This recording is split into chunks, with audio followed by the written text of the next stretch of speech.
నమస్తే. జనసేన పార్టీ అధ్యక్షులు కూటమి ప్రభుత్వం ఆంధ్ర రాష్ట్రంలో అధికారంలోకి రావడానికి కీలకమైన పాత్ర పోషించాడని చెప్పబడే వ్యక్తి ప్రభుత్వం ఏర్పడిన తర్వాత కొన్ని వారాలుగా కనిపించడం లేదు, కనీసం వినిపించడం కూడా లేదు. జనవరి వరకు మీడియా ముందుకు కానీ మరొక సందర్భంలో కానీ ఆయన కనిపించడం లేదు. కీలకమైన మంత్రివర్గ సమావేశం ఈ నెల 4వ తారీఖు జరిగితే దానికి గైర్హాజరయ్యారు. నిన్న 11వ తారీఖున ఒక హై లెవెల్ సమీక్షా సమావేశాన్ని నిర్వహించారు. అది చాలా ప్రాముఖ్యత సంతరించుకున్నటువంటి సమీక్షా సమావేశం. దానికి కూడా ఆయన గైర్హాజరయ్యారు. కారణాలు ఏమిటి అని అన్వేషిస్తే ఆయనకి ఒంట్లో బాగోలేదని, నడువు నొప్పిగా ఉండి బెడ్ రెస్ట్ తీసుకుంటున్నారు అనేటువంటి ఒక వార్త. ఇది బహిరంగానే మీడియాలో వచ్చింది. కొన్ని వార్తలేమో ఆయన షూటింగ్లో ఉన్నాడని, కొన్ని వార్తలేమో ఆయన సింగపూర్ వెళ్ళాడని, ఇలాంటి వార్తలు మనకు చేరుతూ ఉన్నాయి.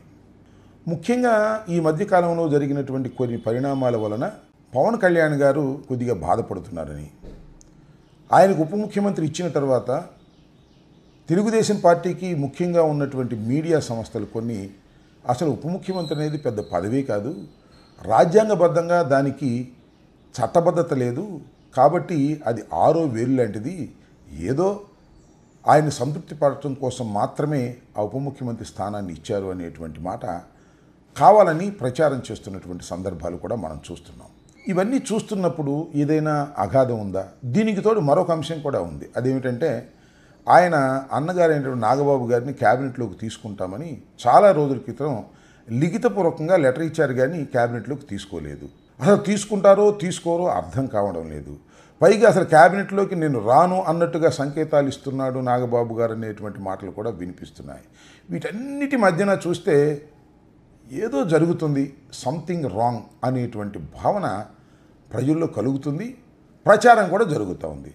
ఇంత ప్రచారం జరుగుతున్నా కూడా పవన్ కళ్యాణ్ గారు ఎక్కడా ఏమీ మాట్లాడటం లేదు.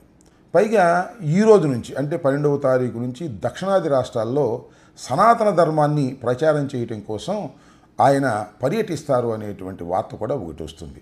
మరి ఆరోగ్యం బాగోపోతేను, షూటింగ్లో బిజీగా ఉంటేను మరి ఈ కార్యక్రమాన్ని ఎందుకు తీసుకున్నారు అంటే ఆయన ప్రభుత్వ కార్యక్రమాలకు కావాలనే డుమ్మా కొడుతున్నారా, ఉద్దేశపూర్వకంగానే కొడుతున్నారా, లేక లోకేష్ గారికి ఈయనకి మధ్యన ఏమైనా తేడాలు ఉన్నాయా అనేటువంటి భావన ప్రజల్లో కలుగుతుంది. ప్రచారం కూడా చేస్తున్నారు.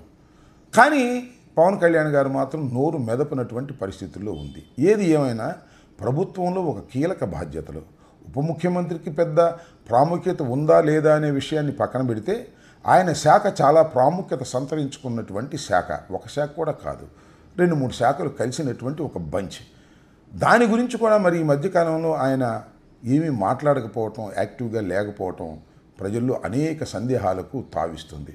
కొంతమంది అయితే ఏదో వారి మధ్యన విభేదాలు వచ్చాయి, వారేదో విడిపోతారు అనేటువంటి మాటలు కూడా మాట్లాడుతున్నారు. కానీ నాకు తెలిసి అలాంటిదేమీ ఉండదు. ఎందుకంటే తెలుగుదేశం పార్టీని రక్షించటం కోసమే ఏర్పడినటువంటి పార్టీ జనసేన పార్టీ.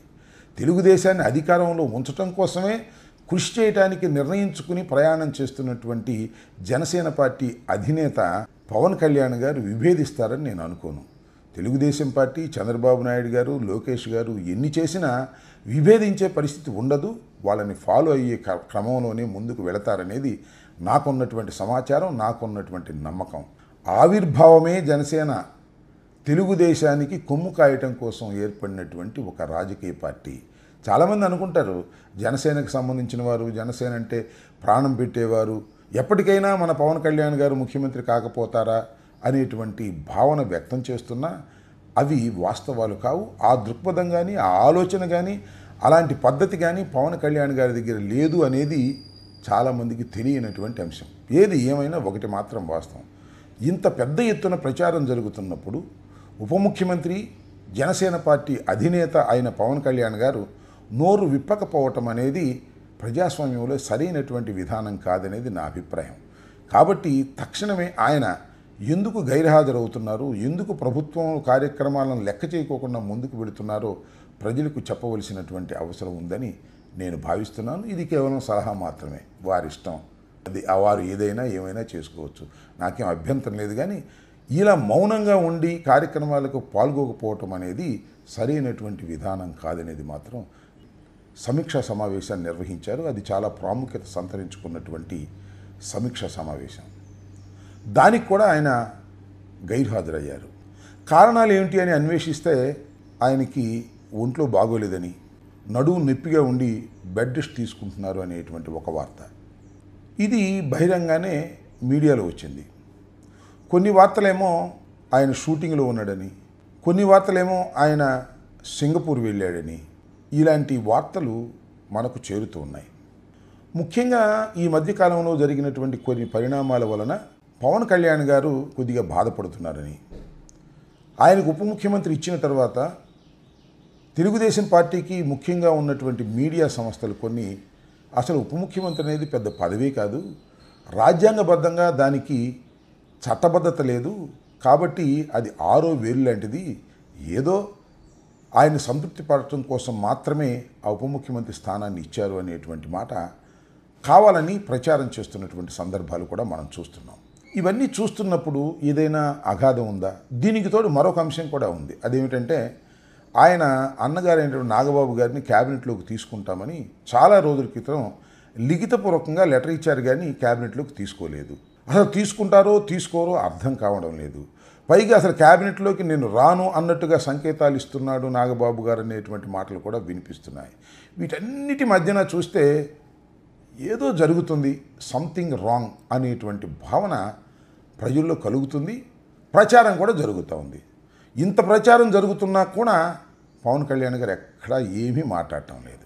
పైగా ఈ రోజు నుంచి అంటే 12వ తారీఖు నుంచి దక్షిణాది రాష్ట్రాల్లో సనాతన ధర్మాన్ని ప్రచారం చేయటం కోసం ఆయన పర్యటిస్తారు అనేటువంటి వార్త కూడా ఒకటి వస్తుంది. మరి ఆరోగ్యం బాగోపోతేను, షూటింగ్లో బిజీగా ఉంటేను మరి ఈ కార్యక్రమాన్ని ఎందుకు తీసుకున్నారు అంటే ఆయన ప్రభుత్వ కార్యక్రమాలకు కావాలనే డుమ్మా కొడుతున్నారా, ఉద్దేశపూర్వకంగానే కొడుతున్నారా, లేక లోకేష్ గారికి ఈయనకి మధ్యన ఏమైనా తేడాలు ఉన్నాయా అనేటువంటి భావన ప్రజల్లో కలుగుతుంది. ప్రచారం కూడా చేస్తున్నారు.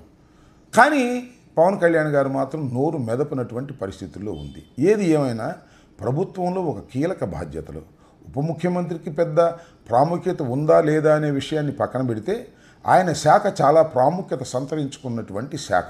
ఒక శాఖ కూడా కాదు, 2-3 శాఖలు కలిసినటువంటి ఒక బంచ్. దాని గురించి కూడా మరి ఈ మధ్యకాలంలో ఆయన ఏమీ మాట్లాడకపోవటం, యాక్టివ్గా లేకపోవటం ప్రజల్లో అనేక సందేహాలకు తావిస్తుంది. కొంతమంది అయితే ఏదో వారి మధ్యన విభేదాలు వచ్చాయి, వారేదో విడిపోతారు అనేటువంటి మాటలు కూడా మాట్లాడుతున్నారు. కానీ నాకు తెలిసి అలాంటిదేమీ ఉండదు. ఎందుకంటే తెలుగుదేశం పార్టీని రక్షించటం కోసమే ఏర్పడినటువంటి పార్టీ జనసేన పార్టీ. తెలుగుదేశాన్ని అధికారంలో ఉంచటం కోసమే కృషి చేయడానికి నిర్ణయించుకుని ప్రయాణం చేస్తున్నటువంటి జనసేన పార్టీ